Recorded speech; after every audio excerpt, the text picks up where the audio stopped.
Yeah, I'm Paul Schaefer, I'm Will Lee. and you are watching the Letterman Podcast.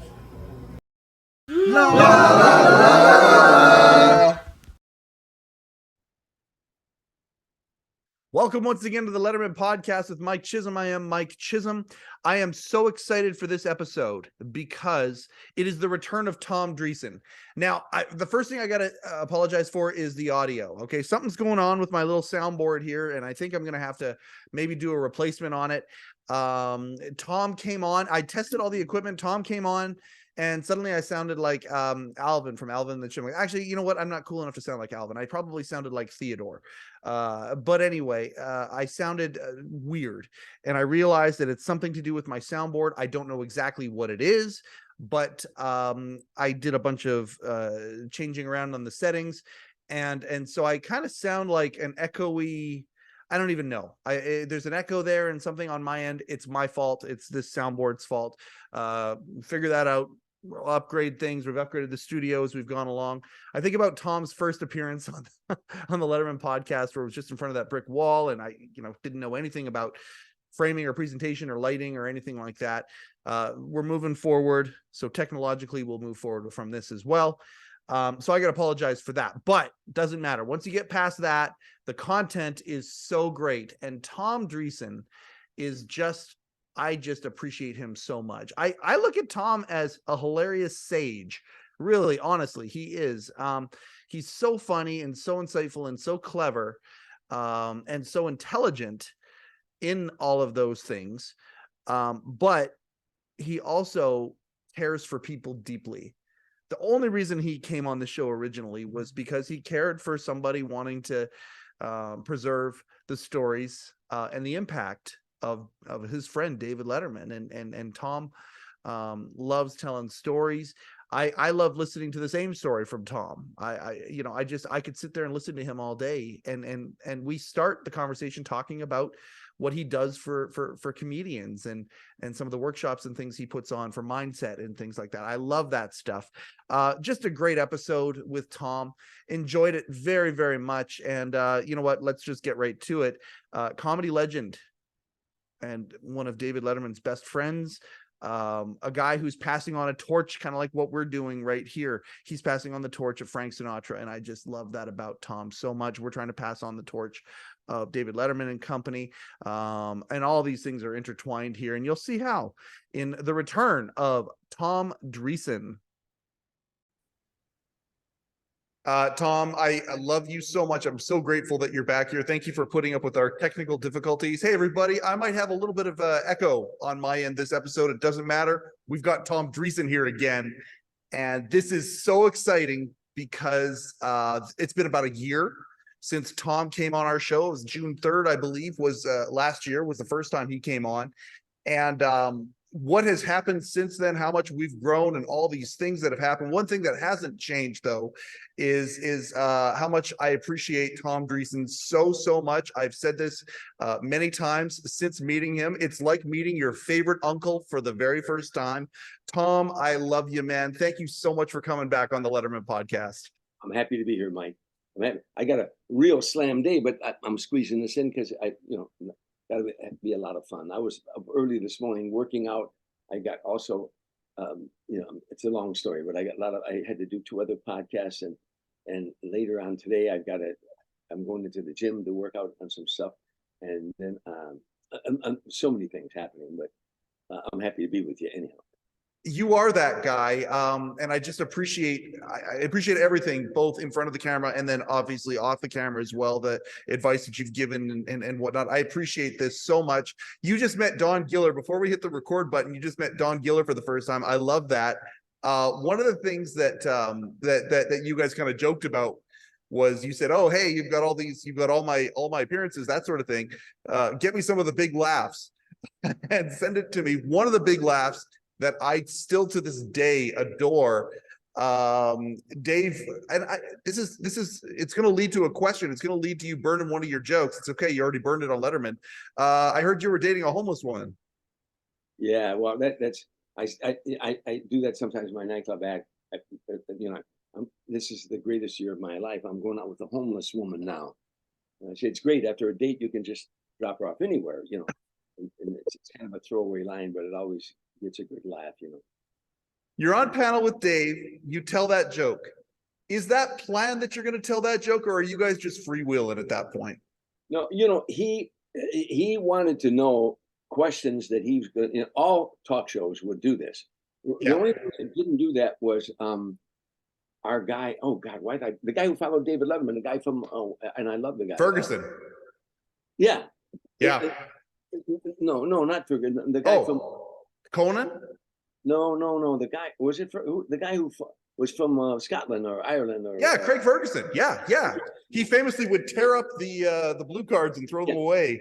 He just wanted to sit down like we were meeting for the first time, which is a pretty good idea because he was clever. But David and all the talk shows, Johnny Carson, Jay, all of them, give me questions to ask the guest. And of course they want funny responses. Yeah. Johnny Carson set that precedent years ago. It's a comedy show. People watch the news all day long. They go to work. They go through all the problems. They come home, have dinner with the family. There's more problems. They turn on the evening news. They go to the second job or whatever. They come home. Now they're home at night and they turn on the news, more war and problems. But they get in bed and they switch over to Johnny, and they're gonna go to sleep laughing. So don't come on with funny stories. It's a comedy show. So David was no different. All of them. Give your guest questions that the talent coordinators would interview you. Yep. And tell them to ask about, I hear you got a new dog and you got a funny story, or you had a problem at the airport the other day, I understand, that kind of stuff, and then that would lead to a funny story. However, with Dave, no matter how much you gave them, at any point, he may go into a totally different direction. I had an example of that, and I can't remember something of one time that he was supposed to ask me a question, and he almost went to the answer before the question or something, but he would do that. He was spontaneous, and you had to be on your toes if you're going to do that show, because it's funny, Tom, like not through this year I've met and talked to so many people about this stuff.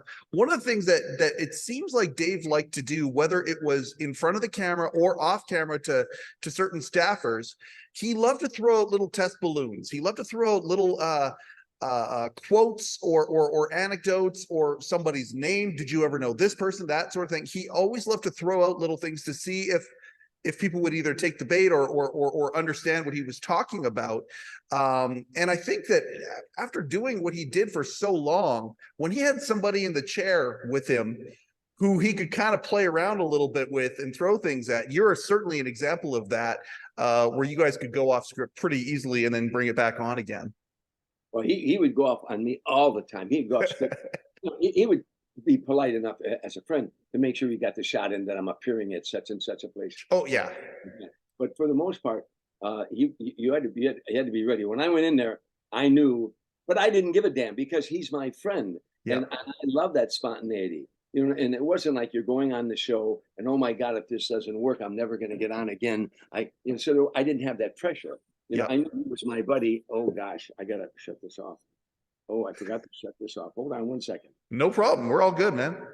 Yeah. By the way, you were on Craig Ferguson, November 11th of 2008 was your appearance. I'm sorry. Say that again. No. I was literally just telling the audience you appeared November 11th, 2008. That's when you appeared on Ferguson on Late Late Show.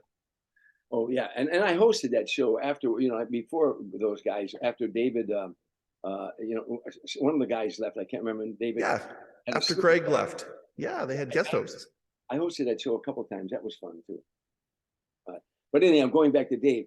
It was such relaxing for me to go sit. First of all, he wouldn't see me before the show. Even if I came in town a day early, we didn't go out to lunch, we didn't go out to dinner. He wanted to see me for the first time when I sat down next to him. Because he, like Johnny Carson, felt the same way. That sometimes you go in the green room and you're talking for half an hour, you give away the interview in there. You give away the energy of the. So when I walked out to see him, I was saying, "Hey, Dave, good to see you." And I really meant that because we'd shake hands because I hadn't seen him. After we'd go to dinner and we'd hang out. You're one of the few. You're one of the few guys that actually did the the dinner after the show. You know, Larry Sanders made the joke about that, the idea of the host going out for dinner, and people used to talk about that all the time. Dave famously didn't do that very often. You're one of the notable exceptions. I want to talk a little bit about right now. The Flash just came out. I know Dave, he talks about his time with Michael Keaton back in the day. You would have been around that as well. Michael Keaton would have been at the Comedy Store at that time, right? Oh yeah, I was going stage every night at the Comedy Store with all these unknown comedians. Yeah. David Letterman, Jay Leno, Michael Keaton, Robin Williams, Elaine Boozler, Gallagher. We worked at one little club. The girl waiting tables was Deborah Winger. You know. Yep. Yeah. So in '89, and one of my very favorite late night episodes was Michael Keaton showing up, because Michael Keaton's Batman, and it makes me just chuckle to think about you guys, the guys that you all ran with, and realizing that one of the guys that you ran with was going to play Batman. And so this all happens, and you guys talk about it back then. Well, now we're here in 2023, and the new tentpole Warner Brothers DC movie, The Flash, just comes out, and there's Michael Keaton playing Batman again. I saw it the other day already.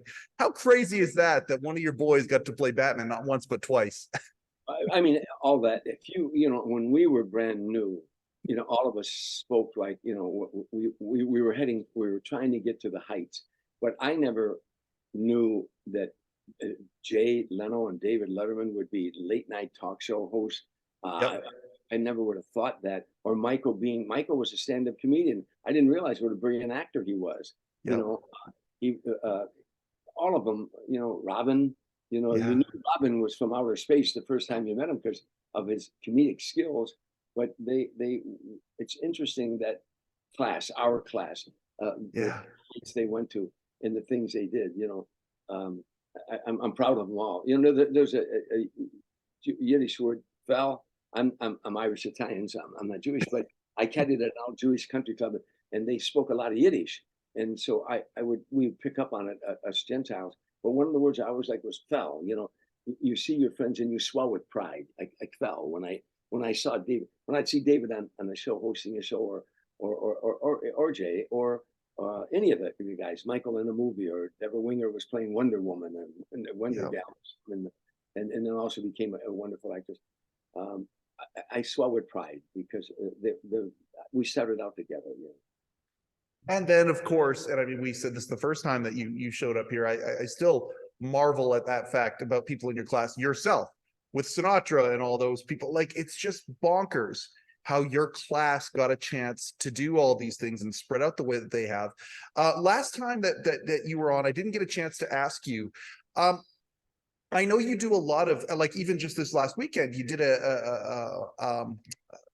I call it personal development because I'm a big personal development guy, but you do these sessions for stand-ups, and you have all sorts of it's like a workshop where you can teach them not just about material and whatnot, but like the business and all the other things that come out and that are necessary. I just love that you do this. You obviously have your finger on the pulse of what stand-up is today. I'm super curious as to, are there comics that you're watching these days, and you know, stand-up now versus stand-up back then? What are some of the things maybe that have changed, and what are some of the things that maybe have stayed the same? What has definitely changed is the language. I mean, you know, first of all, I'm going to digress and answer your first question. Sure. Saturday at the Comedy Chateau in North Hollywood, I gave a motivational talk to comedians called "The Joy of Stand-Up Comedy and How to Get There," and I also gave that at the Comedy Store about a month ago. So this is something I give motivation talks all around the country to corporate America at universities and everything on 4 subjects: perception, visualization, self-talk, and develop a sense of humor. And I elaborate on those points. And then I have a Q&A afterward. Saturday at the Comedy Chateau, it was amazing crowd, about 110 comedians, and they just, they were so excited. And I kept, through my motivation, they were just very responsive. And then I had a Q&A that lasted almost an hour. They just had such wonderful questions. But most of all, it wasn't to teach them how to be comedians, although I can give them advice if they ask me, but because they want to be comedians. They were there because they want to be comedians. Yep. It's to motivate them into this wonderful profession that we're in, that enjoy the journey. Most comedians do not enjoy the journey.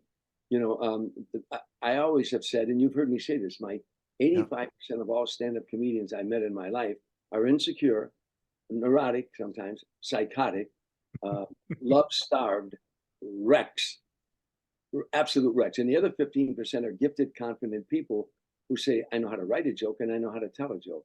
So I try to encourage them into being in that 15%. I always say to them, I like to think I'm in the latter, but never trust somebody that tells you they're sane. But as a joke. But to enjoy the journey, all the while that I was doing my career, and I'm still working all the time. Yeah. I took time out. I played softball in the Pass Pitcher League, the Show Business League. I played basketball in the Van Nuys Y till I was 47, and I played in the Pass Pitcher League till I was 57. Yeah. I wanted to enjoy the journey. Christopher Morley once said, "Success is living the life you want." What's the point of the one thing I enjoy more than anything in the world is making people laugh. Yeah. But you can't do that 100% of the time. You got to take some time off, enjoy this journey, do some charity work, do some personal work. And I try to convey that to them, motivate them that you are in the greatest profession on the planet, bar none. Not because I'm in it, making people laugh. A long time ago, it was a theory. Laughter is healing. It was a theory. It's no longer a theory. We always have known that the brain can't think of two thoughts at the same time. So if you're watching a comedian working, you're not thinking of your problem. So laughter is psychologically a deterrent. Yep. But now, because of Norman Cousins, the man who wrote the book Healing Heart, and he wrote another book called The Anatomy of an Illness, who was dying of a heart ailment, and the doctors told him he was going to die because of all the stress. He had heart problems. He laid in the hospital and thought, if stress, negative input made me ill, then positive input should make me well. So he checked out of the hospital, and he'd only watch I Love Lucy reruns, Candid Camera, Three Stooges, Marx Brothers. He wouldn't watch the evening news, only watch comedians.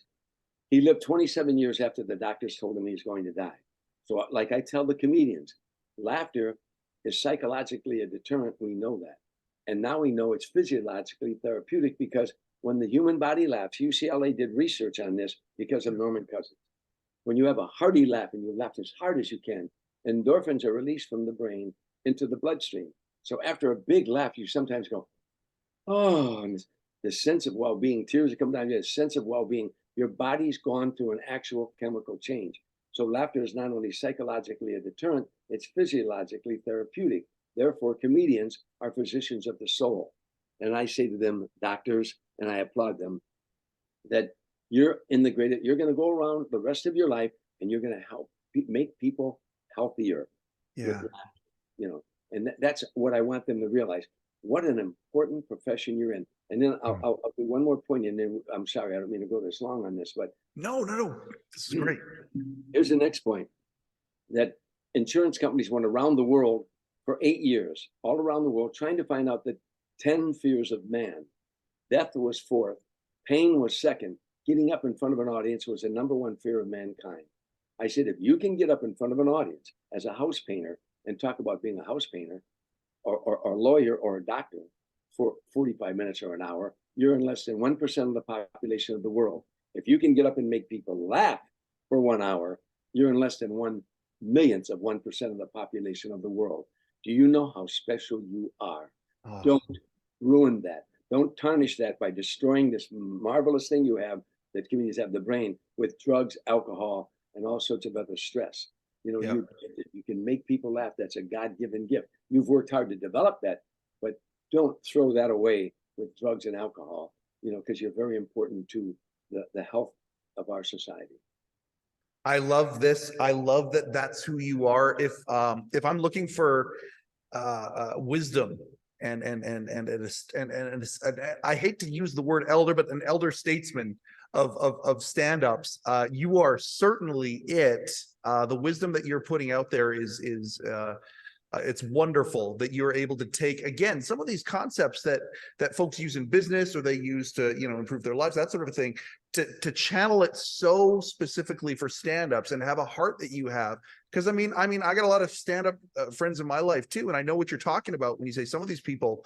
I mean, the neurosis that are there and the journey to get to where they want to get to is not an easy one. The fact that you are helping and putting a hand out to help people up and get to that place is admirable.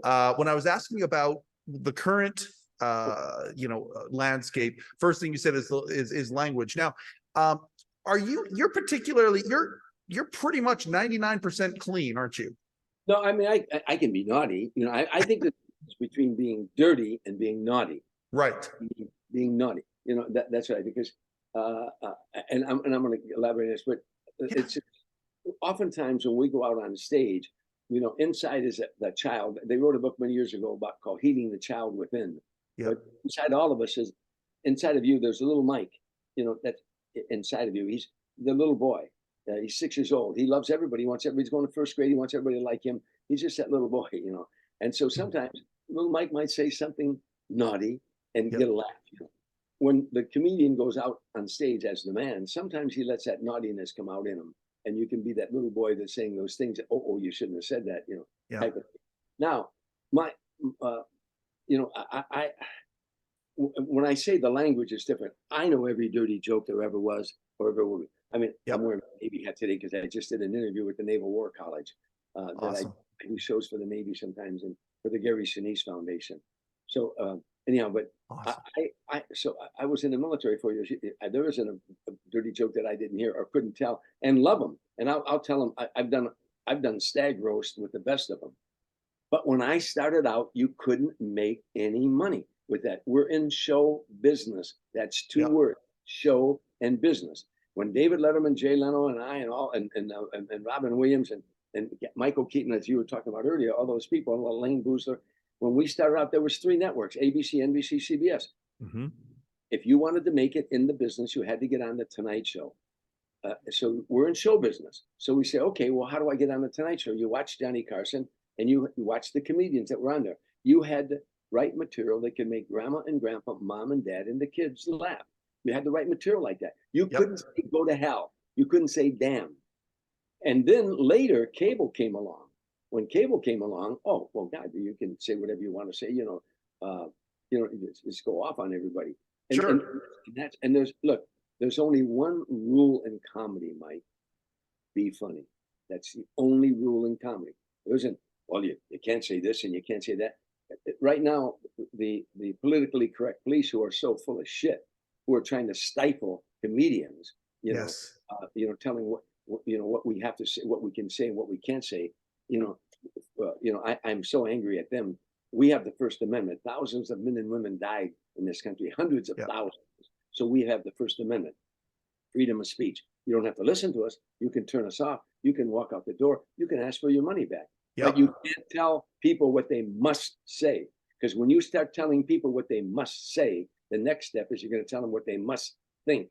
And then the communist government and the government rules, not the man. So anyhow, so I'm going back to saying there's only one rule in comedy: is be funny. And now when comedy clubs came along and cable television came along, young kids swarmed to these clubs, and all of a sudden they were seeing comedians there wasn't a subject that they wouldn't talk about. And these young kids going into the club said, oh, that's comedy. When I was growing up, you saw Jack Benny, Bob Hope, Johnny Carson, and you said, oh, that's comedy. But the kids growing up, they see, they saw, a lot of the comedy, like Dave Chappelle, said, oh, that's comedy. And that's okay, because it's whatever floats your boat, Yep.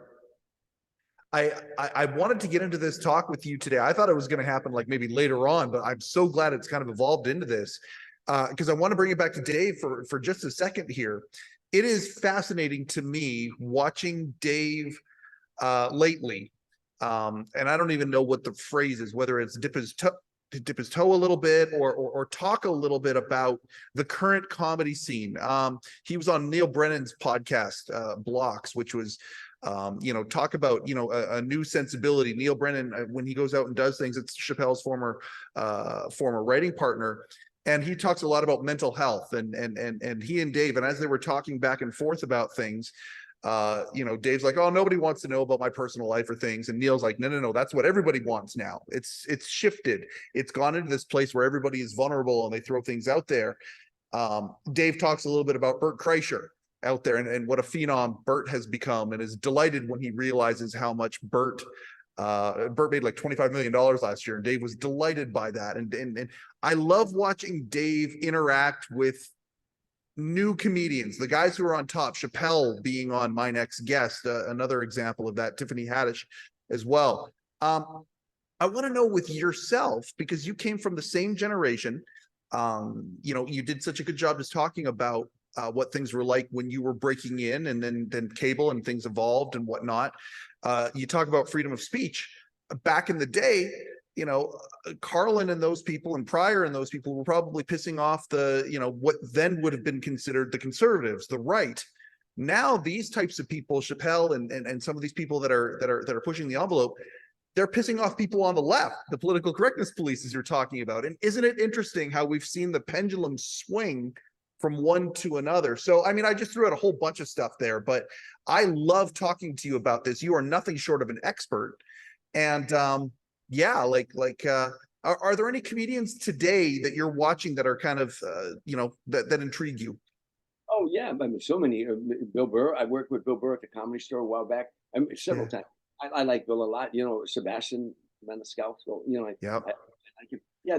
See, today you can go anywhere you want to go. Now, fortunately, some of those guys like Bill Burr, he grandfathered his way in there. He built this big audience, and now they're all coming to see him. And if you don't like what he says, what the hell did you pay the ticket for? Yeah. So you can grant, that part. George Carlin and Richard Pryor also, they had a following, and then they went, somewhat. Well, Richard, was a friend of mine, and I thought the world of him. He was sometimes Richard was in a dark place, and sometimes he was just a genius on a stage, But yeah, again, there's all kinds of different laugh givers. There is no funniest ever in the history of comedy. Oh, that's the funniest, because funniest is what makes you laugh. That's right. One time I was on a show with 5 comedians, the Dinah Shore show, and we're talking stand-up comedy, and she said to me, who's the funniest person out there? I said, Don Polizzi. She said, Don Polizzi? I never. He's my cousin. She said, oh, is he a comedian? I said, no, but he cracks me up every time I see him. He walks into the room and I'm laughing. So in my world, he's the funniest person. So the funniest person in the world is what makes you laugh. Yeah. Who makes you laugh? There is no funniest or funnier. As for David, he's been my buddy for 45 years or more. Yeah. And we shared some real personal moments in our careers, and I think the world of him and his wife and his son, Harry. He's just a real good buddy, and has been there for me whenever I needed him, and I've been there for him whenever he's needed me. Yeah. But I noticed him grow through the years. How hard he worked in the beginning, how dedicated he was to that show, to almost an obsession. Yep. And when Harry was born, after being with Regina and then Harry, how much he changed as a human being. And now he's far more vulnerable. And Neil Brennan tried to get him. I know Neil real well. I like Neil a lot, by the way. Yep. He's very clever. And Neil tried to, that whole show is about, get to this, to your vulnerability. Yep. I always tell comedians sometimes, don't be afraid to be vulnerable in front of an audience. Carl Reiner once said to me, Tommy, you want to make them laugh? Show them your pain. They love to see your pain. Show them your pain. Frank Sinatra, tough guy, right? Everybody thinks of this tough guy. Not in a song. Nope. Not in a song. He put his guts out there. Yep. Because he immersed himself in the lyric and became he became that lonely guy in the bar whose woman left him. He's never going to find love again. Frank Sinatra was a brilliant actor, but people forget that. He won the Academy Award. So when you gave him a song, it was a script. Yep. So the writer field, the night the writer took pen in hand. So with comedians, don't be afraid to show them your pain. Now, that's what Neil's show is all about. Open up, tell us about you. Dave always says, no one's interested in anybody, my personal life. If you're a fan of David Letterman, you damn sure are interested. You really want to know Absolutely. about him.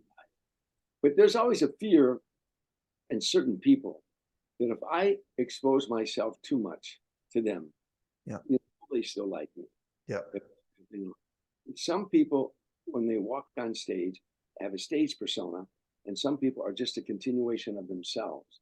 Yeah. The guy you're talking to now is the same guy that will get on stage. This is exactly who I am on stage. That doesn't make me right or wrong, but I always say the best thing for comedians is use that tagline, candid camera head, caught in the act of being yourself. The audience wants to know about you. So, when you go out on stage, when you're a new comedian, you're doing an impression of another comedian because that worked. When you're a new comedian, I can watch a new comedian say, oh, he likes Jay Leno, or he likes Letterman, or he likes George Carlin, or he likes Jerry Seinfeld, whatever. Because they're new and they're doing an impression of a comedian. But one day you let a little bit of you out. And if it gets a laugh, you let a little bit more of you out. And pretty soon, now you got about 10 minutes and you let a little more. And pretty soon you become you out there. And from that moment on, you grow in leaps and bounds. Because now you say, it's okay to be me. They like me. Now I can tell them about me and what pisses me off, what makes me sad, what makes me happy. But, and now I can really be me out there, Yeah. Anyhow. I'm glad that Neil. He's a guy that I have personally, we're similar aged, and I just really appreciate where his perspective and where he comes from. I mean, I love everything that that Dave puts out there and whatnot, but that appearance, when Dave appeared with Neil, that's one of my favorite things that I've ever seen him do. And I think the vulnerability is a big part of it. Neil asked many of the questions, if not most of the questions. Like I know if ever I get Dave on the other side of this Zoom, if ever I get him on here, I'm not going to talk to him about the past. I'm going to just shoot the shit with him about where things are right now. Because I know that he doesn't like to talk about that stuff. And I'm not Neil Brennan, but Neil Brennan is Neil Brennan. And he was able to kind of ask some of these questions that people would be interested to know, like asking him about, back in the day with Jay, or how he feels about Jay now, all that kind of stuff that I would kind of shy away from. He went head first into it. And it's so interesting watching where Dave's at now compared to where he was back then. I don't see Dave doing that interview 10 years ago with Neil. And it just shows how much Dave has evolved as well. Would you kind of agree with that? Yeah, because you know what, you do the show, you're in competition. Yep. How these guys are competitors. I played basketball with Dave Letterman. I played racquetball with Dave Letterman. Very competitive individual. Very competitive. Yep. And he wants to win. And when they had those shows and those late night wars and all stuff, they were competitive. You're looking at the ratings every day and everything. And then and both felt like one or the other offended one another and all that stuff. So it got real personal. As time goes by, you look back over your life and you look back over those shows and you go, you know what? The most important lesson you can learn, I'm not that big a deal. Yeah. I'm not that big a deal. I worked hard. I accomplished some things. But you know what? It's all going to pass. You know what? Let me give you an example. Johnny Carson was huge. Yeah. Absolutely huge. Yep. Huge on the air for over 30 years. I'm out in front of the Laugh Factory one night, trying out some new material. I come outside. A young couple are talking to me. He's 34 and his wife is 32. Yeah. They're talking to me. Nice people. And in the conversation, I said something, well, Johnny Carson. And she stared at me. I said, Johnny Carson. She said, Johnny Carson. I said, yeah, Johnny. She said, is he the guy that was on before Jay Leno? Now, what I realized is Jay had been on for 24 years. This girl was 32 years old. Yeah. When she was a little girl, she couldn't stay up late to know about any Johnny Carson. By the time she was about 15, 16, could say, right, Jay Leno was on or David Letterman was on. What I'm saying is that as big as Johnny Carson was, all the wonderful, magnificent things he accomplished and did and stars he brought up, it's gone. So in the end, all you have are memories. So make some real good memories. Make some real good memories. But the best you can do when you get older is just realize, I'm not that important. I'm just another person that did the best we could with what we had, and that's it. But what will really matter in the end is, I remember the friendship I had with Dave Letterman when Dave didn't have a dime and I didn't either, and we would play basketball together. I remember, that's the things you want to remember. You want to remember my children and what we did, and the relationship I have with them, and that's where Dave is at now. And I digress from it. I read years ago of nurses, doctors, chaplains who were around people that were dying in combat, in war, and in older years, and they interviewed all these. It took them years. What was some of the last thoughts of that person that was dying? In combat? Almost always, like 95 out of 100 guys that were dying in combat didn't cry out for God. They cried out for their mother. They worried about their mom, my mom. And as elderly people, when they didn't have long to live, their last thoughts are on their children. On my children. Did I do right, or how do So it wasn't about all your awards. It wasn't about all the money you have. It wasn't the end, And I'll finish with this story. One story leads to another. On Frank Sinatra's 82nd birthday, we were all over the house. He died 5 months later, and all of these stars were there, and we were having dinner, and a lot of big names, and we're waiting for the cake to come out. Dinner was over, and Frank was off to the side, and he wasn't saying much. He was still eating a little bit. He was off to the side. We were all at the big table, and we didn't know if he was quite with us sometimes, because he just, he didn't have long to live. And cake note, somebody said, "Gee, where's the best place to live?" And Gregory Peck said, "Veronique and I," his wife Veronique, "we have a villa in France and we like it there." And Robert Wagner, Joe St. John, "We have a place in Aspen. We like it there." And Frank, with his head down, said, "The best place to live is where your friends are." And everybody went, "Oh, wow," And I told that story on Letterman show, by the way. Mm-hmm. Absolutely. I remember it. I love it. Here's Go a ahead. guy who, my point about it, here's a guy who amassed fortune, who 3 Academy Awards, all the things that he did. And in the end, it wasn't about any of those things. It was about relationships, friendships he made. And David is in that place now, I believe. In the Brennan episode, he brought up the love for Harry, and because Neil, famously, he talks about this all the time. He doesn't have kids, and he's trying to work on his own stuff in his head, and but he says to Dave, he goes, "That's the good stuff, right? Everyone tells me that's the good stuff." When he was talking about Harry, the love for a child, that's the good stuff. I love that we got into this today and are talking about this, Tom. I want to talk a little bit about perspective and some of these other things that Dave's done. He interviewed Volodymyr Zelensky, and he's going down the path of, the guy that he replaced originally. He's doing the Tom Snyder stuff, which is so fun to see. Dave taking all of these things that he has learned and doing this. Did you watch the interview that he did with Zelensky? Not yet. No. I watched some of them. Some of his interviews. I love watching David. He had my friend Tiffany Haddish on. I've been helping her since she's 15 years old. Yeah. And they talked. She even brought that up. And so I watched.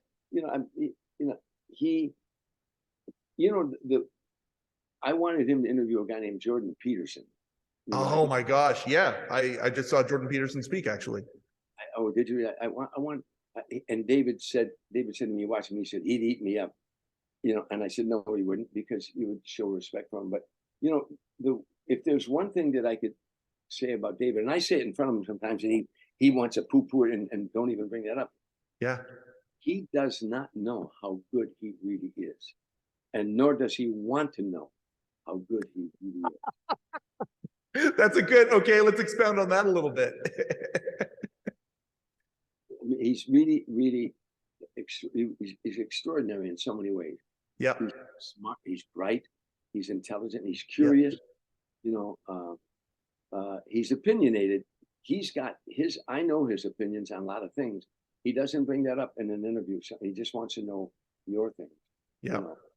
And yeah, he's just, I mean, you're talking about a guy from Indianapolis who used to have a radio show in college, but he would interview the janitor and a streetwalker, and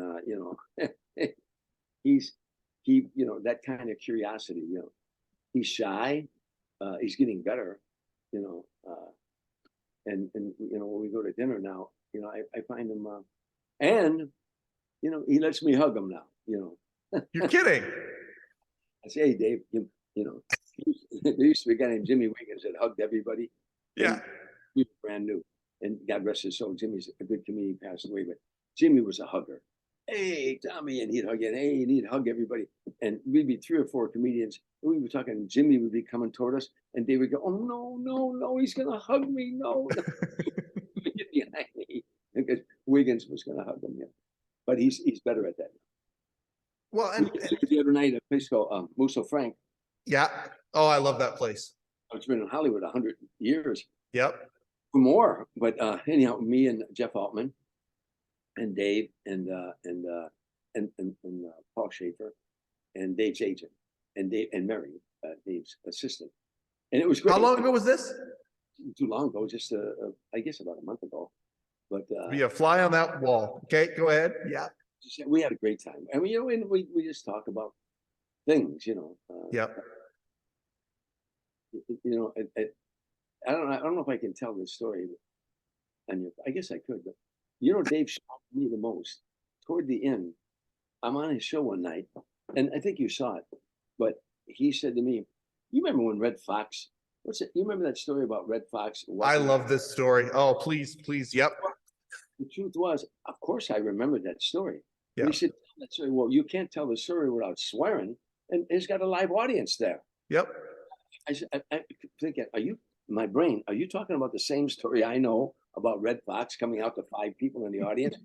And he said, that story about me. And I said, well, tell the story, because I'm not going to say those words initial, but he did. Oh, yeah. Red Fox, and it was true story at the Hacienda, he came out for the Late Show, came down from his room, and the Late Show, and he's in the wings. He doesn't know there's 5 people. So the ladies and gentlemen, MC, remember, welcome, Red Fox, and Red, Red walks out, and he sees 5. He goes, 5 people. I ain't doing no show for no 5 motherfucking people. And he said, good night. And they went, well, again, Red Fox, and they played him off. Now Dave shouted that out, and I'm looking at him. He said, you don't remember that story? I said, I remember that story, but I don't think Red used that kind of language. Of course, Red did. But they bleeped it on the evening show. But oh, yeah. I would have never thought I'd ever hear Dave Letterman say things like that. You talk about a guy who uses curse words expertly, like a ninja, like he will, like whether it's on an episode of My Next Guest where he's interviewing Tina Fey or someone like that, and he'll let one F-bomb go, or he'll just, and it's fun to do it, like he uses them like they're a calculated he's so smart. He would never ever overstay the welcome when it comes to that, but 1 or 2 here and there have maximum effect, and he plays it like he plays dialogue like it's like Paul plays the piano. He's just an expert at it. I've always said that about him, that his vocabulary and his vernacular was so brilliant. And first of all, the problem with the F word is it's a noun, it's a pronoun, it's an adjective, it's an adverb. Anytime you don't have any place, you go there, and after if you use any adjective too long in a monologue or in a show, it loses its effect. The first time you'd say "fuck" in your act, people probably get laughed. You say it 15 times, and after a while, it loses its effect. And David, he told me a while back he saw Ellen DeGeneres comedy special, and he was saying how funny it was. And he said she only used the F word once in that whole thing, but it was at a strategic moment. Yep. And that was the only time she used it. And that's smart comedy. That's real smart comedy. I told you that one time I was at the Laugh Factory trying out new material a couple of years ago. I think I told you this, Mike, but I was upstairs waiting to go, looking at my notes. And around the corner were two young comedians. I didn't know they were there, and they didn't know I was there. One of them said, Tom Dreesen's here. And of course, my ears perked up. Oh, boy. The other comedian said, yeah, he's old school. And the other comedian said, he's old school. What do you mean? He said, well, he doesn't use the F word. And the other comedian said, he doesn't use the F word. What does he use for adjectives? I stuck my head around the corner and I said, adjectives. That's what I use for adjectives.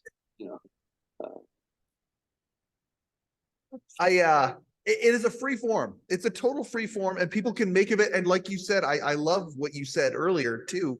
That's the adage that I subscribe to as well. If it's funny enough, you can do it.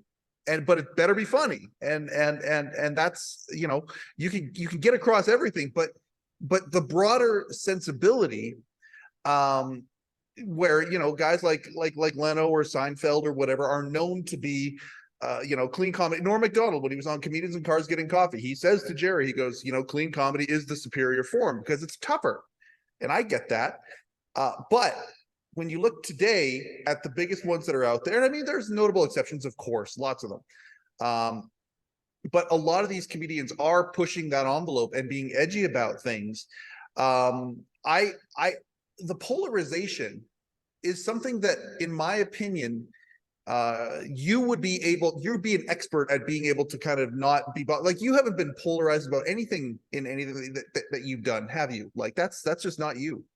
I never wanted to be, and I talk about this in the motivation talk. I said that, there's a Hindu proverb, but actually it's given credit to Ernest Hemingway. And there's nothing noble about being superior to another human being. True nobility lies in being superior to your former self. Am I a better friend than I was last year? Am I a better neighbor than I was last year? Am I a better, am I a better friend? Am I a better comedian than I was last year? Yeah. I say to the audience when I give the motivation talk, I stand before you and I tell you I'm a success. I am a success as a stand-up comedian. Now, my critics would say, oh, no, you're not. You're not a success. You started out with David Letterman and Jay Leno, and Jay's got 380 cars, 167 motorcycles, and he's got hundreds of millions of dollars and homes all over the world, and David's got islands and all that. And I say, I was never in competition with David Letterman or Jay Leno. My only competition is my former self. Have I grown in the last year? I listened to my tapes. I try out new material. That's, because in the end, the second you die, everything you have transfers. Nothing you have is yours. I don't own this shirt on my back. If I die tomorrow, somebody else will be wearing it. I don't own this hat. We're using it. I don't own the money, the home, the cars, all that. It's all being transferred the second you die. So have I grown as much as I could grow? Have I taken my craft and my personality as far as it could go? So that's all that's my point about being that. I never wanted to be anything special. I just wanted to be a stand-up comedian and tell you what makes me laugh. And most of the time in comedy, it's what pisses you off. They want to know what pisses you off. Tell us about that. That's all. Again, Candid Camera's great line. Caught in the act, being rich.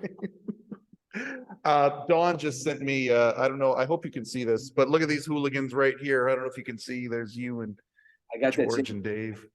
Here, now, showing that picture, see, that's the Ice House. Now, they just... That's the Ice House in Pasadena. To show you how long ago that was, look over David's head and see what you see. What is over David's head? A payphone. That's not real. What is that? That's a payphone behind David's head. That's a payphone. When was the last time you saw a payphone? That's how long ago that was. We were all brand new at that time. George Miller, David, and I, and we'd go over to the Ice House and work out over there. And now the Ice House, the owner of the Lakers' son, Johnny Buss, just bought the Ice House in Pasadena. Yeah. And I may be working there. I have a one-man show that I do called The Man Who Made Sinatra Laugh. It's a 90-minute of stand-up comedy, but a lot of funny stories and stuff like that. And so I may be doing it out there. One day I am going to, it's on my bucket list of things that I want to do as a result of this. I've got all these little things that I want to do, these little things that just for me, like you said, it's not about the money. It's about the experience and the joy and the memories that you make and all that. One of the little things that I want to do is I'm going to hire you. I'm going to book the Kelowna Community Theater where Craig Ferguson has played and others. I'm going to hire you and bring you up here to do that show. I know that we can sell it out. And I cannot wait to see that show, but I would love to actually book it and promote it and make it happen. Everything that you're saying here, Tom, is so beautiful and I appreciate it so much. Oh, by the way, I taught my granddaughter, I'm almost positive it's a George Miller joke. I've taught my little 5-year-old granddaughter to say "in your pants" because it's really funny hearing a little 5-year-old girl say that about random things. In your pants, that's a George Miller joke, right? I don't recall it, but George had so many fun. But explain the joke to me. Oh, it's just a thing where you just randomly say "in your pants" after something. Man, I can't even on the spot. I can't even think of something right now. It's kind of like one of those jokes that it's like that's what she said. That's probably a modern equivalent to it, but I'm almost positive it was a George Miller joke that I learned back on the day of the Letterman show.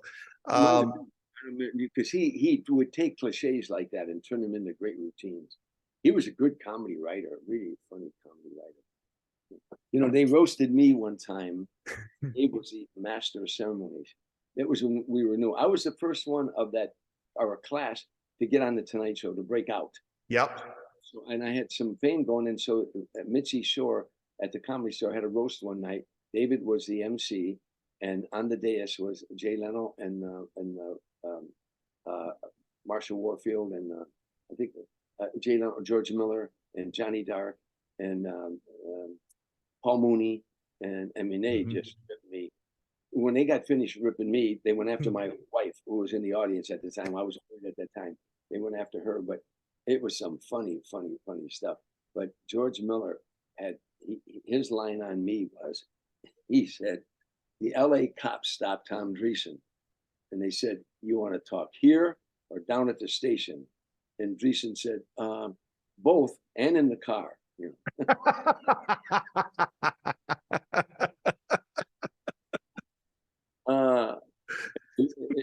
If you're ever going to be roasted, you better be able to take a joke, because they rip me up one side and down the other, and all your shortcomings, and they exaggerate them, and some of them they were true. And again, like Paul Mooney, Paul Mooney, you know what I'm talking about. Yes, sir.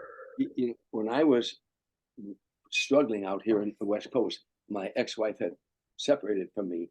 My wife had separated me at that time, and we were living in Chicago, and I was out here hitchhiking up and down Sunset Boulevard. I didn't have a car. I was sleeping in an old Nash Rambler that the front seat came down, and I was, that's how down and out I was. I was really on my ass. Yeah. And Paul Mooney a couple of times gave me a ride back to where I was staying. Yeah. And so he gets up on the dais, because now by that time my wife and I are back. I'm doing the Tonight Shows. I'm home. We got 2 cars. I mean, all the things we never had. Anyhow, Paul Mooney said, "Yeah, Tom Dreesen, he came out here and he didn't have any money. He hitchhiking. I gave his ass a ride." poor ass of a ride, and he said, and his wife left him. He said, but he started making that money, and my wife's sitting right there. He started making that money, and now you couldn't get that bitch out of the house with 2 shotguns. my wife laughed, But it's funny though, because you say that they take off on your shortcomings. At the end of the day, you're one of the best speakers I've ever met. And you do love to speak. You're good at it. And the joke about you being I talked to you on the way to the station too in the car, that to me just shows that they're taking one of your strengths and they're making fun of it, because you're that guy. You're the guy that had it together. We talked about the strike the last time you were on, and the organizational skills are commonalities with the JCs. And I mean, they take the best of you and they try and make fun of that too. And I love that. You said something a little bit earlier that I want to go back to, the idea of Dave having a conversation with Jordan Peterson. Okay. So he's now on my list. I had a list of 3 people I would love to see Dave speak to. I never even thought about Jordan, That would be fascinating, listening to Dave talk to Jordan Peterson and pick his brain about things. The one that I always had near the top of my list, and I don't know how much he's on your radar or not, if there is an equivalent to Johnny Carson right now, in the sense of somebody who can give a comedian a bump the way that Carson used to be able to. If you get on Joe Rogan's podcast, if you talk to Rogan, he just opened up the Comedy Mothership in Austin, trying to take the Comedy Store. Many of the best parts about the Comedy Store, about developing talent, he just opened up that place in Austin. A comedian can go on his podcast for the first time, having very little notoriety whatsoever, and their career can change the next day. Has Rogan hit your radar at all? And how fun would it be to watch Dave talk to him? I'm a huge fan of Joe Rogan. Yeah. He can't get on the show, and I don't know why, but I Oh, tried. My book came out. I tried, but I'm a huge fan. And I listened to him. What he's done, and he also, like me at the Comedy Store, he almost at one time he became persona non grata as I did. yeah. At one time, but I you're right. He's the only show out there today that if one appearance on his show, and it's going to change your whole career. Mike, I'm not. I'm doing this 52 years. Yeah. But I would love to sit and talk with him, because I think he's one of the brightest minds. But he does something better than almost anybody I've ever seen. He listens. Yes. He listens to what the guest is saying. Yep. And he lets the guest, elaborate. He doesn't interrupt. He doesn't, and he waits for the right moment. And he'll always ask a great question. I'm a big fan of his. Big fan. I love when you talk about elder statesmen. When he has elder statesmen of comedy on, it makes me so happy listening to him pick their brains. His episode with Leno was really, really good. Gilbert Gottfried, when he was on, there's all sorts of people, and you, again, exactly the same what Dave has as well. And the best curiosity is one of the greatest attributes a human can have. Joe's got it, Dave's got it. I think that's something that they have in common with each other. Oh my God, I would love to see you at the Comedy Mothership. I hope you can get yourself booked there soon, and I hope that you and Joe can build a relationship. It would be awesome to have you on. You'd be such a good guest on that show. Oh, that'd be so good.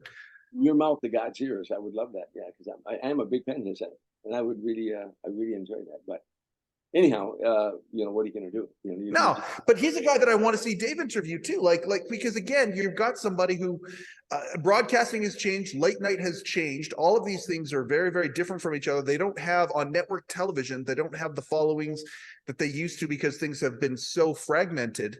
But here you got a guy like Joe, who's a lightning rod, the way that, with numbers, the way that Dave used to be or Johnny used to be. And people are just discovering it in a different medium. I would love to see Dave and Joe go back and forth. So I'm going to throw that to you too. Like, I don't know if that's something that Tom and the staff have had in as an idea, but boy, wouldn't that be a fun conversation? Oh, absolutely. Because like you said, these would be two great minds. I would love to see that. And they come from two different walks of life, but and I'm sure they both have a mutual respect for one another, yeah, I would like to do that. I've hosted shows, I've hosted TV shows, yep, and video shows and stuff. I would truly, love. I would love to interview Dave, and I always tell all that time. I tell a lot of time, but I said I would love, before you and I go to that, Comedy Store in the sky. I would love to sit down with you for 1 hour and just talk about our friendship, talk about our relationship, how long we've known one another, and things like that. He probably would never do it. Again, maybe someday when I'm alone with him, I can talk to him and ask him all kinds of personal questions. But there's a private part of him that he doesn't want people to see. Yeah. And I think, how do I say this? As I told you earlier, Dave just doesn't know how good he really is.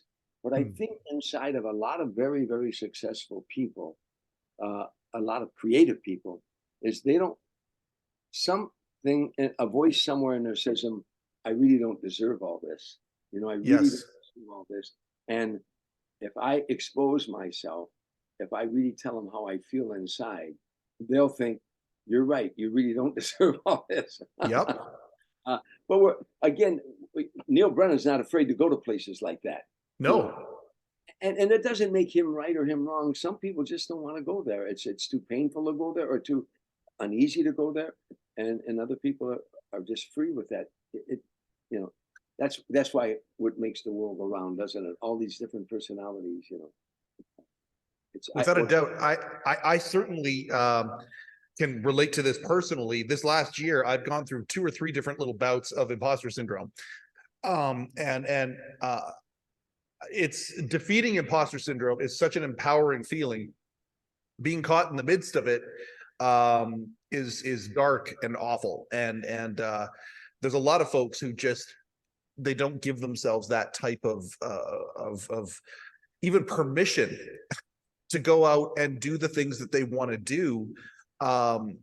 This show for me, I mean, you talk about, the memories that you've created and all that, and how people rate success. As far as I'm concerned, I'm the most successful person I know because I've reached out to do something that I love with no outcome whatsoever, except to actually do it. And the memories that have happened, Tom, in this last year, for me, the experiences, the conversations, the friendships that I've built, I'm getting really tight friendships with some of these Letterman writers and some of these people that worked for Dave forever, some of the funniest, most entertaining people I've ever met. And it's because I kind of just sort of dared to take a step forward into what my dreams are. And the imposter syndrome that shows up sometimes, or the crabs in the bucket that try and pull you down when you even say out loud what you want to do, defeating that and empowering yourself is one of the greatest feelings that I've ever experienced. And I need to tell you this, and not like Dave, I know that you can take a compliment. I know that, you will. When I tell you this, you are a huge part of that, Tom. Like for me, like as far as I'm concerned, this little experiment that was the Letterman podcast gained credibility the moment you came on as a guest. And I mean, I cannot thank you enough for that. I can't thank you enough for the messages that you give to people, the giving spirit that you have. I can't thank you enough for just being you, Tom. Like I appreciate you so much. The fact that I can just text you every now and then a picture of something or a memory of something when I watched you on Dave's show growing up, I cannot believe it. And it was all a matter of just stepping out and reaching out to you that first time. And you never know what might happen. And I think that people who view or listen to this program here, if there's an itch, if there's something inside, if there's something that you've always wanted to do, but maybe have been even too afraid to articulate it, go do it. Because what's on the other side, you may not be able to predict it. It may not be success based on what society tells you, but it will be for you inside. And there's no greater feeling. And so I can't thank you enough. This is one of the reasons I wanted to have you on again, is so I could tell you this a year later. I wanted it to be around a year. Like, Tom, you have done that for me, and I can't thank you enough for it. I appreciate you like you would never believe how much I appreciate you. I say thank you. Years ago, I was in an acting class in Chicago, and I did a scene, and the husband and wife were complimenting me on the scene, and I was kind of hemming and hawing. And the wife said, "What's wrong with you?" I said, "I don't know. I have a hard time sometimes taking a compliment." She said, "Why don't you just say thank you and shut up?" I said, so when that's very nice of you. So I say thank you. Yeah. I give motivation talks. Yeah. I start out by saying, before this talk is over with, I'm going to give you the secret. You want to know the secret to success? You want to know the secret to living a happy life? Before this talk is over, I'm going to give you that secret. And when I finish, I say, and now I'm going to tell you the secret. The secret is you. You're the secret.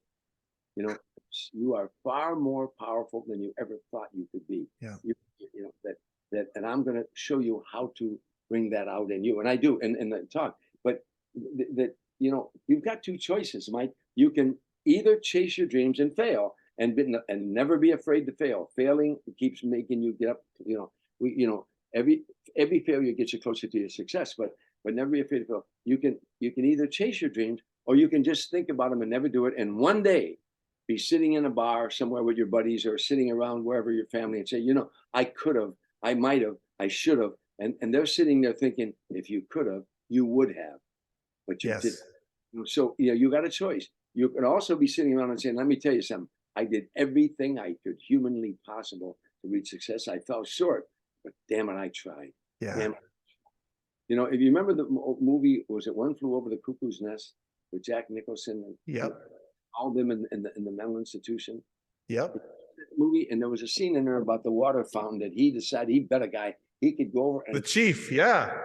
this water fountain, and they all laughed and they bet on him, and he tried and he could not do it, and he walked away and they were laughing. He looked at him, he said, at least I tried, you son of a bitches. At least I tried. Yes.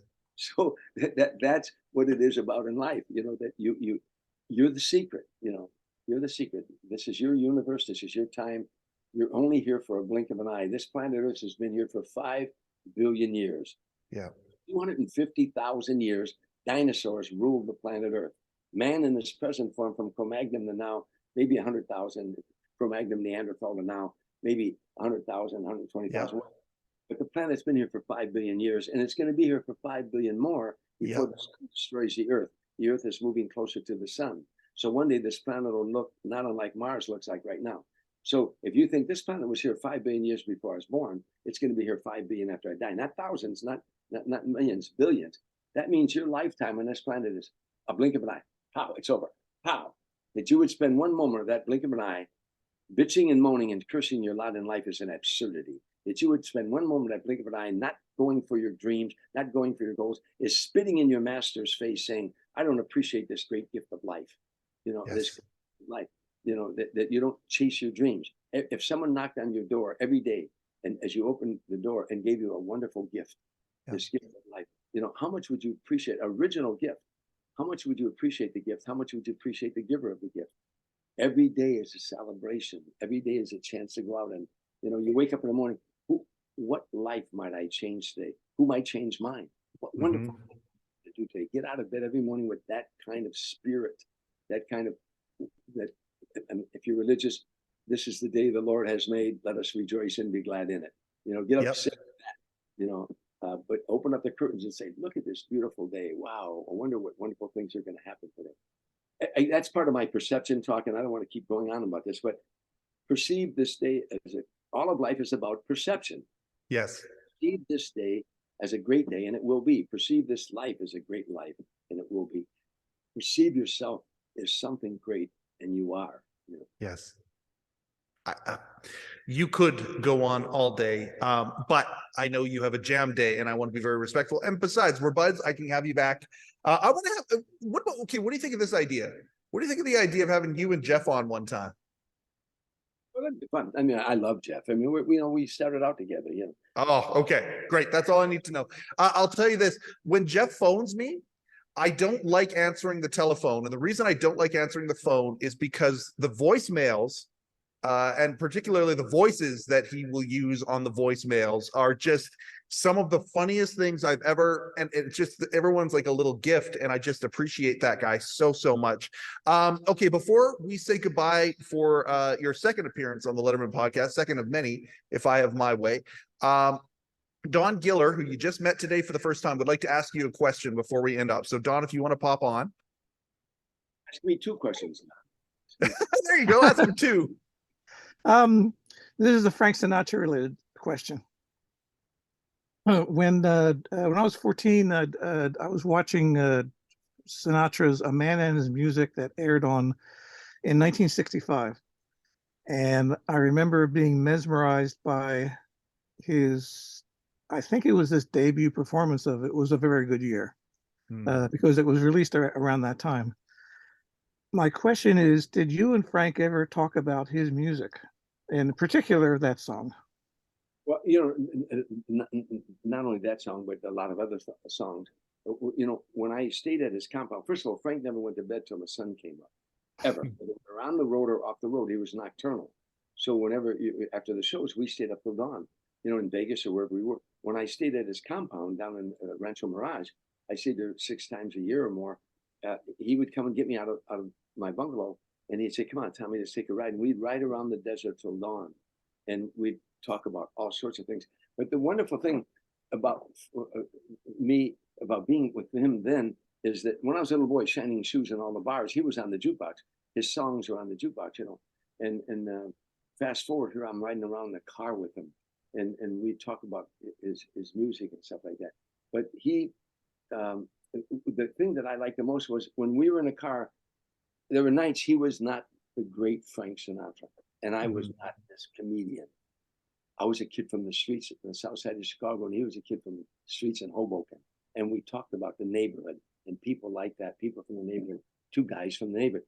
One of my favorite quotes, and I'm not forgetting your question, but a guy from the New York Times, we were in a place called Patsy's in West 57th Street in New York, having dinner, and the guy from the New York Times was walking out, and I know he wanted to say something to Frank, but he came to me because a lot of times they do that to get to Frank. But he said to Frank, how come you keep this guy Dreesen with you all these years on stage? And Frank said, you mean besides the fact that he's funny? And the guy said, yeah, besides that fact. Frank said, if I'm a saloon singer, and I am, then Tommy's a saloon comedian. By that, I mean, we're just a couple of neighborhood guys. And I never forgot that quote. I love that quote. And I have it in my book and stuff. Anyhow, but going back to the music, so many times I said to him, he said to me he said, Tommy, you ever go through a bad love affair and you're hurting, you're really, really hurting. And you're driving along in a car and a song comes on the radio and it gets to you. You're starting to, oh, so you change the station. He said, and then lo and behold, moments later, another song comes on and it's, you know, oh, and you change the station. And then another song comes on. He said, and it dawns on you, those guys who wrote those songs, they wrote them when they're feeling like you're feeling right now. You know, it's 2:45. There's no one in the place except you and me. When Frank Sinatra sang about a love affair since past, and that happened to you, and he lived those lyrics, as I pointed out earlier, you know, that he was a great actor. He became that lonely guy. If you were in a bar and a woman left you and it was 3 o'clock in the morning and you're in a bar and a song came on that he sang called If You Go Away, before that song is over, you'll put a gun in your mouth. That's how bad. If you go away on this summer's day, oh, I mean, it's such a, and he sings it with such feeling. But about the one song that I always wanted him to sing, but he would never sing. I think it was because of one lyric. It was the song by the Frenchman, and Glenn Campbell sang it too, and so did Roy Clark. What's that song? About it wasn't not, it was almost like it was a very good year, but it was a song. It's a song about oh God, but it. Look it up, see if I can find something. Yeah, you know, I wanted him to sing that song, but there was a lyric in there that I think that he didn't like. I once gave him a song. Billy Joel had a song that I thought would be perfect for him. That where Billy Joel's just sitting at a piano playing, and I thought that song would be perfect, but he didn't want to record that song. Anyhow, we talked about music a lot, and of course. And can you think of the lyric? At least one of the lyrics? Yeah, I'm trying to think of a Glenn Campbell song. It'll pop in my brain in just a heartbeat here. I actually think I have it here. Doggone, how could I forget that song? Anyhow, another time I was riding around with him, and he told me a very personal story. Yesterday when I was young? Yeah, yesterday when I was young. That's there we go. Yeah. So many places. There was a lyric in there about all you talked about when you were young was yourself, you know, and that I know he didn't like that lyric because he wasn't that kind of guy, you know. But other than that, that song would have been perfect for him as well. You know, one night I was riding around with him and he told me something very personal. And we were coming back to the compound. The sun was coming up. And he told me something really personal. And then he said to me, I shouldn't have told you that. And I said, well, it won't go any further than this car. And he said, I know. And he was looking out the window. He was in the passenger side. I was driving. He said, but I shouldn't have told you that. I said, well, like I said, it's not going to go any further than this car. And besides that, it's not like we're strangers. We're friends. And I don't know what made me do it.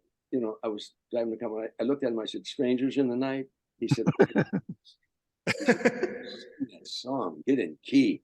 He said, "Strangers in the Night." And I said, "Exchanging glances." He said, "Wandering in the Night." I said, "What were the chances?" And we started doing the song. We get out of the car, and he always said, he'd say, "Good night, Tommy." I was walking to the bungalow, and I was thinking, if I could go back to my own neighborhood where all the guys in a bar when I was a bartender, and they all loved Sinatra, and if I could go back to that bar and walk in, "Hey guys, you ain't gonna believe this. I was just riding around singing 'Strangers in the Night' with Frank Sinatra." They'd say, "Get the fuck out of here with that bullshit." But it happened. I'll never ever forget it. It was Mm-hmm.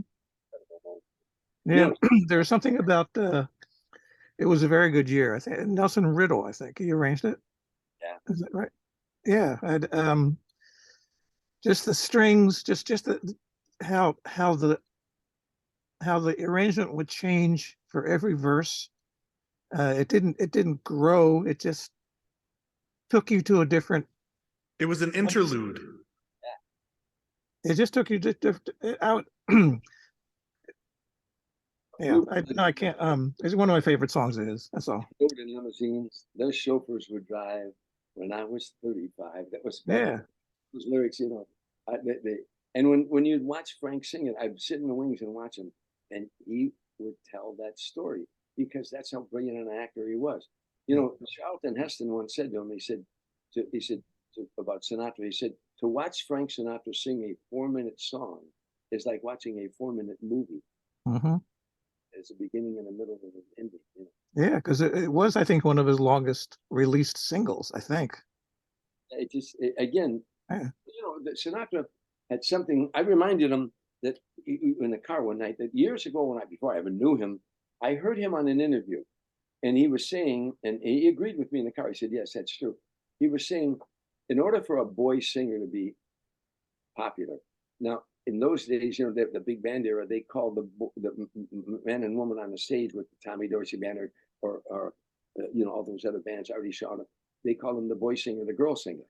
So he said, in order for a boy singer to be popular, number one, young women have to love. He said, young women have to love them. Older women want to mother them. Little kids wish they were their dad. And the guys, number 4, the guys want to hang out with them. Mm-hmm. Every singer that I've ever known, from the Tom Jones and Ingrid Bergman, had 2 or 3 of those qualities. But number 4, young women want to love them. Older women want to mother them. The guys want to hang out with them. So wherever Sinatra went, the guys wanted to be there too. That's why in Las Vegas, no one touched him. The high rollers from all over the world flew in to be with him. The drop in the pit was enormous. And the drop in the pit, of course, is how much was gambled. By the way, that was Paul Schaefer's. When I first met Paul Schaefer, I was talking to Dave in his office, and Paul was in the doorway, and I didn't know it. And I'm talking to Dave, and I'm saying, when Frank is there, the drop in the pit is enormous. That money gambled. And from behind me, I hear, "Wow, drop in the pit." And it's Paul, and I think he's mocking me. Uh-huh. He's mocking me, So I said to Dave, "What's with this guy?" He said, "Oh no, Tom, he loves Las Vegas. He loves the whole everything you're talking about. He loves that era, And Paul and I, of course, are real close now. But if Frank Sinatra, there were people who had $10 million credit lines that came to see Frank Sinatra. People, Danny Schwartz lost. It's in the Guinness Book of Records. One Sinatra fan lost $5 million in one night. Jeez.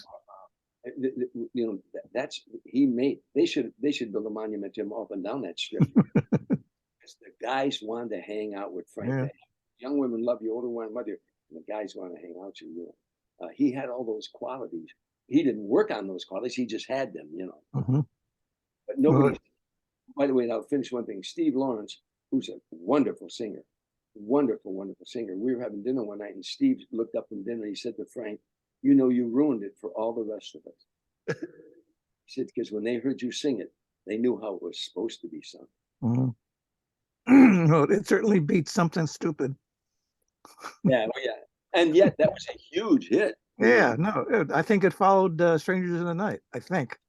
Yeah, because again, it was a novelty song, you know, and Yeah, it was his daughter. it's a cute song, but he yeah, there's so many songs. What was a song by Billy Joel that in every heart there is a dream where love is, and so I'll share this room with you, and you can have this heart to break. Uh, but it's one of those songs that it's just piano and Mhm. his voice. And Frank used to do songs sometimes with just Bill Miller and him, not the orchestra. Mhm. Why he loved Bill Miller, he said, because he plays between the cracks. You know, there are pianists and there are accompanists. Mhm. You know what I'm saying? That I'm Yeah, sure yeah. the accompanist, many people can be pianists, very few can accompany well. You know, and Bill, that would have been a great song for Frank to sing that song that, you know, and he's singing about that about a lover. Once you've had your heart broken, you just keep it inside.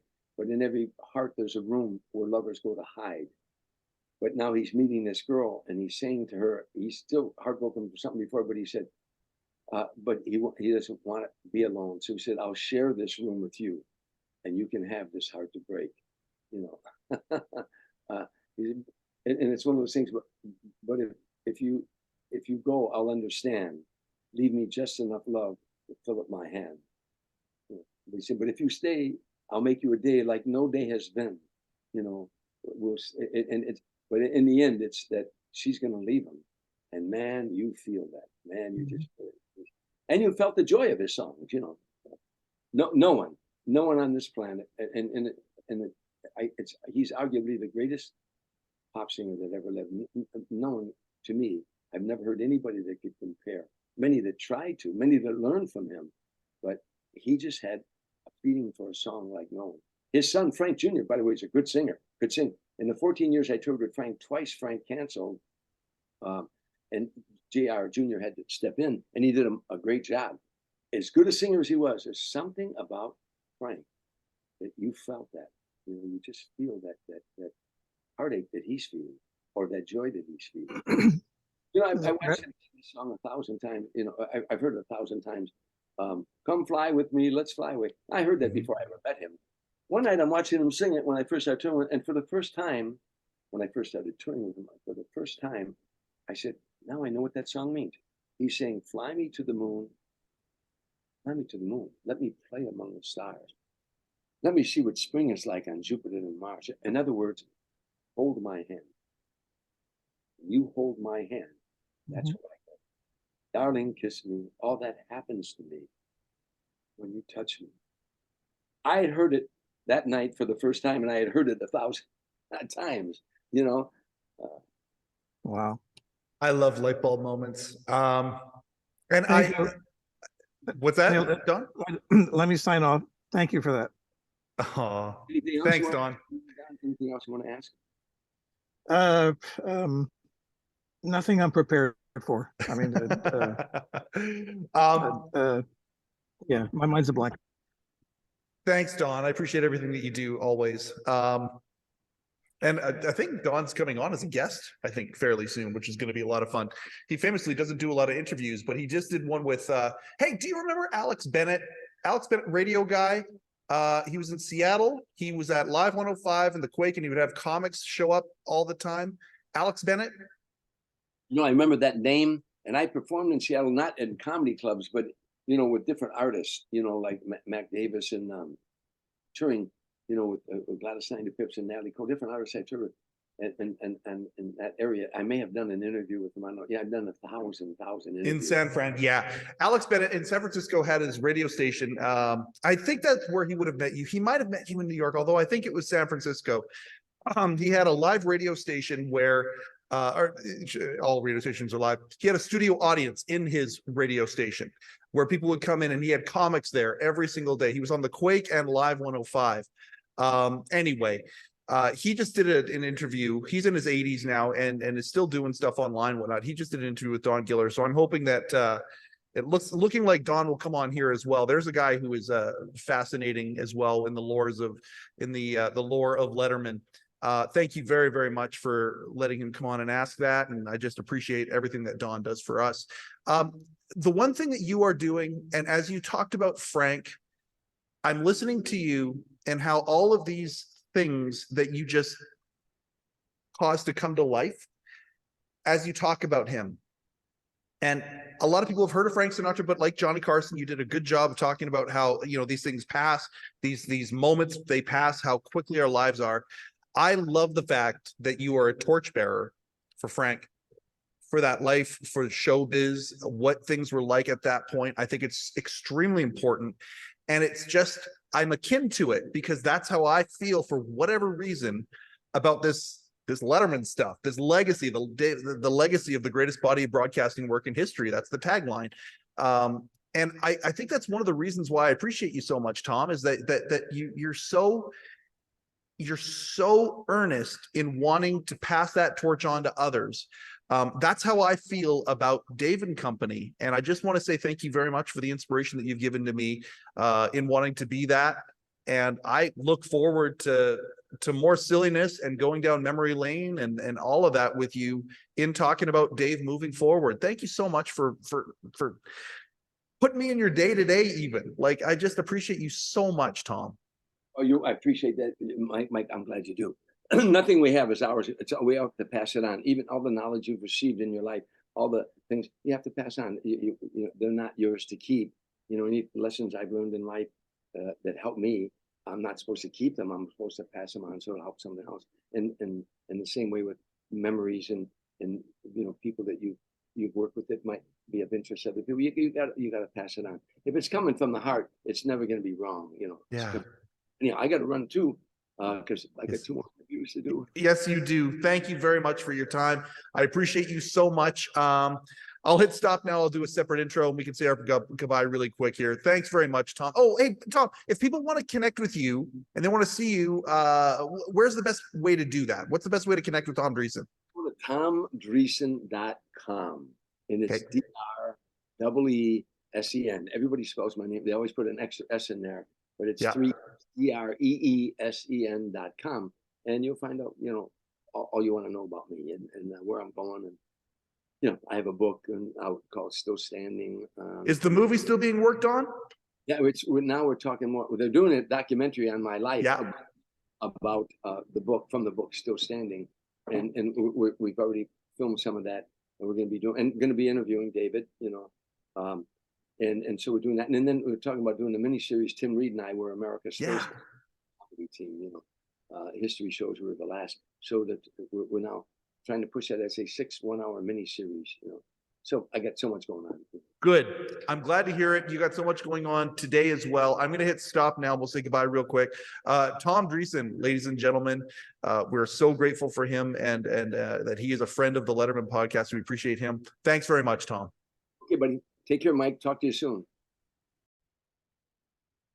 All right, how much fun was that? Again, apologies for the audio that was on me, but Tom, just the consummate professional that he is, and I mean, he really did, find a little hole in his schedule for us to do this talk, and he did it just without even, he's like, no, I can do this. I want to do this. And I think that shows in our conversation. I love Tom so much, and hopefully, we can do more with him sooner than later. I just appreciate all of his insights, the care that he has, the love for people. He's just such an amazing guy. And again, a comedy legend. And I think it's important to listen to people like that and hear, not just be entertained by, but appreciate the wisdom that they have gained over the years. And Tom is certainly a guy that's done that. Just a great heart, great heart. I appreciate Tom so much. So, just one more little piece of business. The Letterman Podcast has one sponsor only, and that is Rupert G. and the Hello Deli. The Hello Deli is up for sale now. The legendary Hello Deli, nestled within the womb of the Ed Sullivan Theater. And it's bittersweet. I'm happy for Rupert. I'm happy for May. It's a legendary run. They've done well. And someone else is going to take over the mantle. But the memories of what they did, tied to the Late Show with David Letterman, I mean, what a unique place in history, in business history, in entertainment history, hell, in soup and sandwich history, is Rupert and May. So we still have time, though. Go to hello-deli.com and you can get your Late Show mug, your Late Show hat, your Late Show with David Letterman shirts of all different types, your Hello Deli shirts. Head on over there. Send an order in. When you send the order, send something real nice to Rupert and May, and congratulate them for their just really amazing special career that they have had. That has been another episode of the Letterman Podcast with Mike Chisholm. Coincidentally, I am Mike Chisholm. Thank you and good night. Overcoat and underpants.